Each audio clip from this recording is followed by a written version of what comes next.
tried to convince them, but no one would listen. Her suspicions, they said, were simply a byproduct of her grief. Each time she broached the subject with her brother Jason, he walked out of the room. Darlene, her best friend, suggested a girls' night out with some heavy drinking. Aunt Flo urged her to spend more time in prayer. Veronica knew she was wasting her time with this woman too, but she couldn't help herself. My mother was murdered, Veronica told the funeral home attendant, but nobody believes it. The plump redhead with too much eyeshadow glanced down at the papers on her desk and looked up. It says here that your mother died in the hospital from brain cancer. That's not true, Veronica snapped, her response a little too sharp and a tad too loud. Yes, her mother had brain cancer, but she wasn't on her deathbed, not yet. They had just spent a long afternoon together, laughing and talking, watching all my children. Veronica could not and would not accept that the most important person in her life had suddenly died. She knew what everyone else refused to believe. Her mother had been murdered. Did they conduct an autopsy, the woman asked? Veronica sighed and looked away. There had been no autopsy because everyone dismissed her as a grief-stricken lunatic. When she reported the murder to police, a cop took her statement, but she could tell that nothing would come of it. No, Veronica said, there was no autopsy. She let out a long, exasperated breath, overwhelmed by the futility of what she was trying to prove. Never mind, she said, what else do you need, son? Later that night, Veronica lay in bed, drained from another marathon crying session. She rummaged through the nightstand, retrieved a bottle of sleeping pills, and popped 2 into her mouth. She tried to swallow them, but her throat was dry, too sore from all the crying. Tears pooled in her eyes as she headed to the kitchen for a glass of water. Don't worry, Mama, Veronica sniffed. I won't let them get away with it. Just as she reached into the hallway, a heavy gloved hand clamped down hard across her mouth as her arms were pinned behind her back. Panic instantly hurled her into action.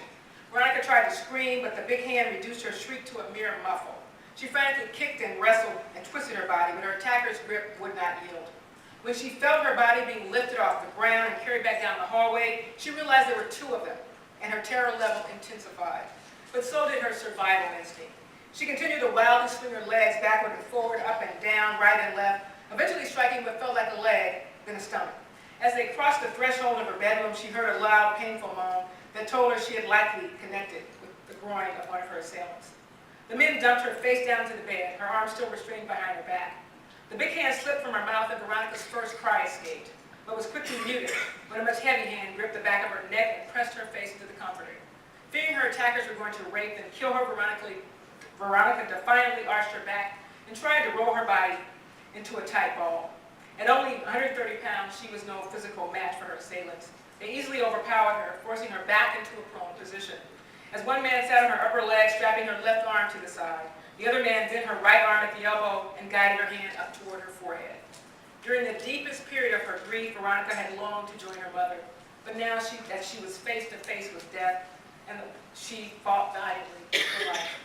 That changed, however, the second Veronica felt something cold and hard connect with her right temple. She stiffened as one of the men grabbed her fingers and wrapped them around the butt of a gun. At that precise instant, Veronica knew with certainty that her suspicions were in fact. Her mother had been murdered, and now the same killers had come to silence her before she could expose the truth. And just like her mother's death, her own murder would go undetected, dismissed as the suicide of a grieving daughter, a conclusion no one would question. As the man placed his hand on top of hers and prepared to pull the trigger, a miraculous power-infused sensation snuffed out what was left of Veronica's fear, causing her body to go limp. The heavy pounding of her heart slowed and she felt light enough to float away. Completely relaxed now, Veronica closed her eyes, said a short prayer, and waited for a glorious reunion with her mother.